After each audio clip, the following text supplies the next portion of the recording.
مخلص ہونا چاہتا ہے تو اس کو وہ جانتے ہیں لیفٹیننٹ جنرل طارق خان صاحب، اور اپنا نقطہ نظر بیان کرتے رہتے ہیں،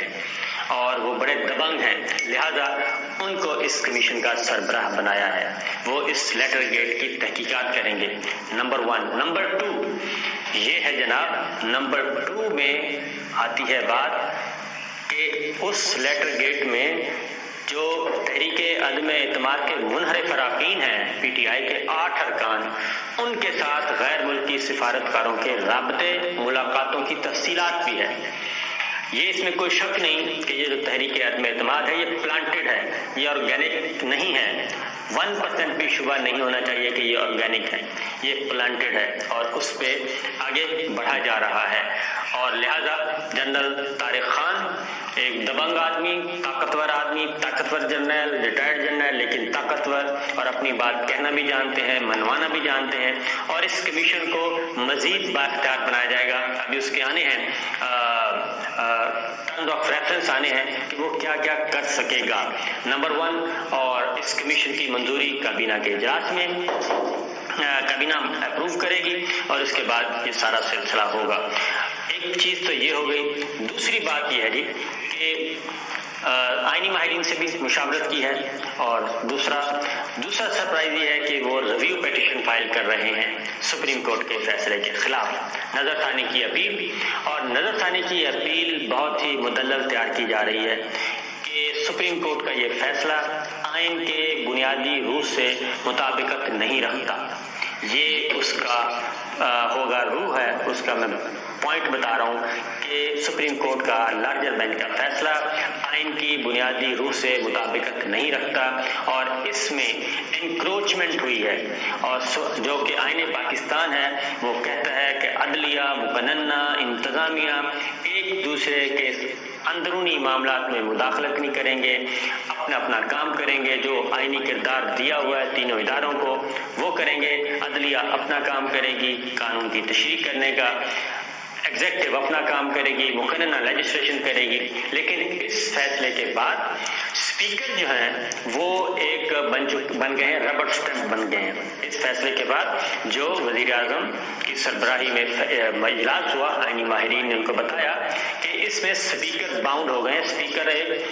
کہنا چاہیے ربڑ اسٹمپ، کہ ان کو حکم دے دیا گیا ہے کہ وہ یہ کام کریں، اور ساتھ روڈ میپ دے دیا ہے، وہ نہ اپنا مائنڈ اپلائی کر سکتے ہیں، نہ وہ جو سپریم کورٹ رجسٹرار کو جو اختیارات حاصل ہیں وہ کر سکتے ہیں، اور ایک ہدایت، ایک حکم نامہ دیا گیا ہے۔ پھر صدر اور وزیر اعظم کے تمام فیصلوں کو بھی مشروط کر دیا ہے، 3 تاریخ کے عبوری حکم کے تابع کر دیا گیا ہے، اور پھر قومی اسمبلی کا اجلاس کیسے چلنا ہے، کب چلنا ہے، کیا کرنا ہے، ایجنڈا کیا ہوگا، یہ ساری چیزیں سپریم کورٹ نے اپنے کنٹرول میں لے لی ہیں۔ سپریم کورٹ ایک ریگولیٹری ادارہ بن گیا ہے، یا ان کو اپنے کنٹرول میں لے کے مانیٹرنگ کی جا رہی ہے، تو یہ اس پہ ایک نظر ثانی کی پیٹیشن تیار کی جا رہی ہے جو کہ فائل کی جائے گی، اور نظر ثانی کی پیٹیشن جب فائل ہوگی اسی بنیاد پہ اسپیکر بھی یہ کہیں گے کہ نظر ثانی کے اپیل کا فیصلہ آ جانے دیں، اس کے بعد آگے کریں گے، کیونکہ ڈیٹیل ججمنٹ ابھی تک نہیں آئی، اور ڈیٹیل ججمنٹ کا بھی انتظار کیا جائے گا، تب جا کے وہ بات بنے گی۔ لہذا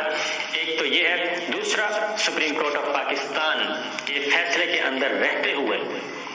جو ہے وہ کل کا اجلاس ہوگا، اور کل کے اجلاس میں بھی ووٹنگ نہیں ہوگی تحریک عدم اعتماد پہ۔ یہ پاکستان تحریک انصاف اور حکومت اور ان کے آئینی ماہرین نے مشاورت کے بعد یہ کیا ہے، کیونکہ جو قومی سپریم کورٹ کا فیصلہ ہے اس میں اسپیکر کو پابند بنایا گیا ہے کہ وہ اجلاس بلائیں، 3 اپریل کا ایجنڈا جو ہے وہ رکھیں۔ وہ 3 اپریل کا ایجنڈا آ چکا ہے، اور 3 اپریل کے ایجنڈے کے مطابق ہی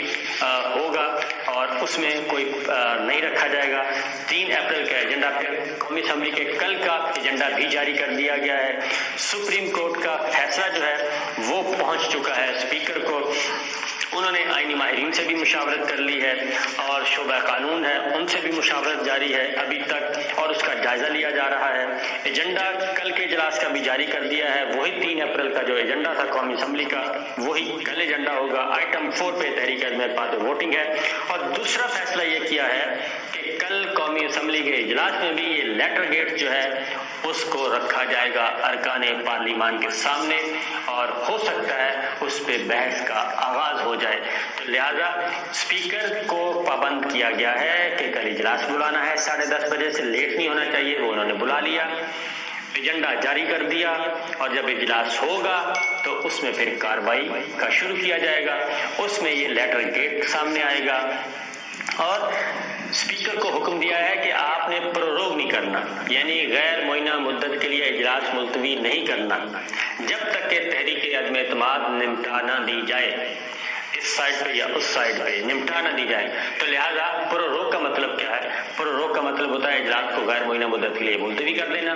اور اس کو دوبارہ سمن کرنے کے لیے یا تو پریزیڈنٹ آف پاکستان سمن کریں گے یا پھر